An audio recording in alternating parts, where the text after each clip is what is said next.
Nós precisamos de uma igreja viva, gente. Pelo que diz, verso 14: desperta, ó tu que dormes, levanta-te de entre os mortos e Cristo te iluminará.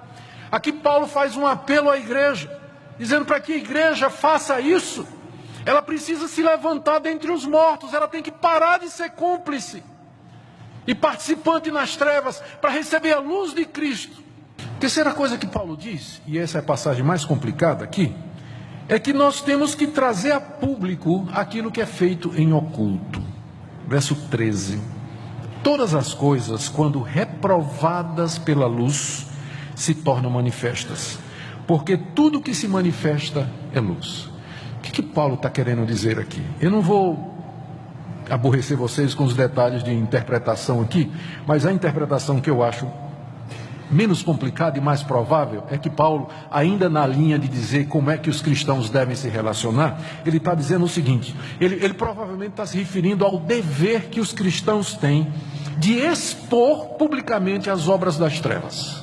É expor aquilo que eles fazem em oculto e dizer: isso que está sendo feito, isso que está sendo divulgado, estas obras aqui, elas são erradas, elas têm essas consequências. Então, parece que Paulo está falando aqui do dever público da igreja de tomar uma posição nesses assuntos.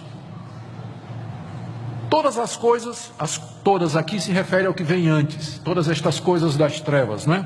Todas estas coisas, quando reprovadas pela luz, a luz aqui são os cristãos que têm a luz do Evangelho. Quando os cristãos então reprovam estas coisas, que são feitas em oculto, elas se tornam manifestas. Porque tudo que se manifesta é luz, ou foi iluminado. Enquanto não foi iluminado, permaneceu no oculto e nas trevas. Mas na hora que os cristãos jogam a luz da verdade, o holofote da verdade nas obras das trevas, estas obras se manifestam. E sabe o que é que acontece às vezes? A própria sociedade diz: não, mas isso não.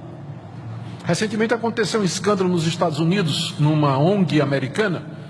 O título dela, o nome dela era Planned Parenthood, Planejamento Familiar. E era uma ONG que praticava o aborto, que dava aborto legal para as mulheres americanas que procurassem aborto. Nos Estados Unidos é extremamente fácil fazer isso. E os evangélicos nos Estados Unidos, eles têm movimentos, são muito organizados contra o aborto. Como também nós aqui entendemos que o aborto é uma quebra do mandamento que diz: não matarás.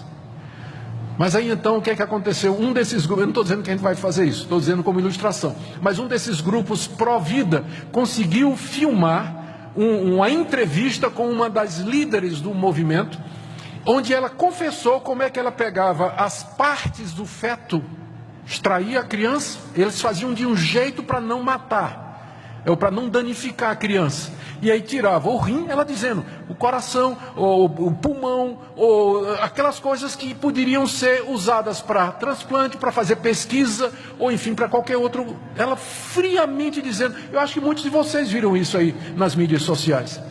E aí não foi só a igreja que ficou escandalizada, o mundo ficou escandalizado. Os próprios descrentes disseram, mas que absurdo isso.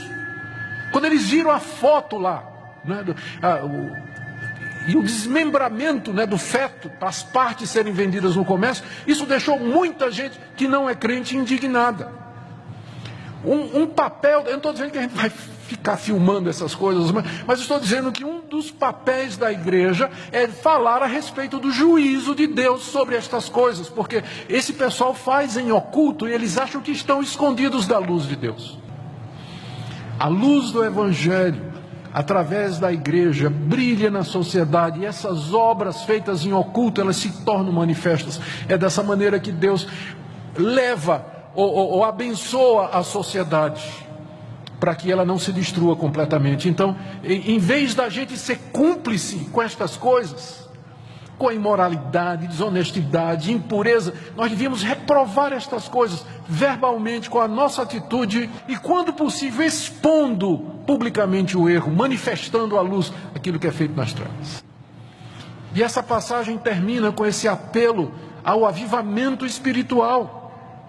É como se Paulo dissesse, esse é o nosso dever, mas por que nós não cumprimos? Porque nós estamos dormindo entre os mortos. Nós estamos dormindo no meio deles.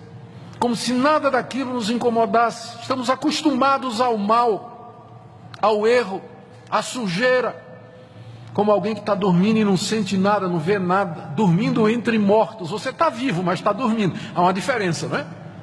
Os mortos estão mortos, mas você está dormindo no meio deles. Se você passar num determinado lugar, lá no necrotério, e tiver duas pessoas mortas e um terceiro dormindo ao lado, você dificilmente vai dizer quem é quem, não é? Pode até enterrar o dorminhoco sem querer. Não parece? Então, às vezes, a igreja está assim. Ela está dormindo entre os mortos. Parece tudo igual. Daí Paulo diz: levanta-te, dorminhoco, de entre os mortos, e Cristo te iluminará. Você receberá a luz de Cristo, poder do alto, plenitude do Espírito Santo, para que você possa viver como crente no meio de uma sociedade perdida, corrompida e nas trevas. Mas é preciso que para isso a igreja se levante. Muita gente quer avivamento. Muita gente ora por avivamento. Eu oro também. Eu anseio por um avivamento espiritual. Mas o que ele começa na igreja. Quando a gente pensa em avivamento, alguns ficam pensando em multidões se convertendo ao evangelho, mas o avivamento, quando começa, ele tem que começar na igreja. Quando nós saímos do sono, nos levantamos, somos iluminados pela glória de Cristo, tão cheios da luz de Cristo que a gente não pode fazer outra coisa senão transmitir essa luz. Através da verdade, está lá, no verso 9, o fruto da luz, da bondade, justiça e verdade numa sociedade que vive em trevas e corrompida. Só assim a igreja vai fazer diferença. Só assim ela vai ser de fato sal e luz, como Jesus Cristo mandou.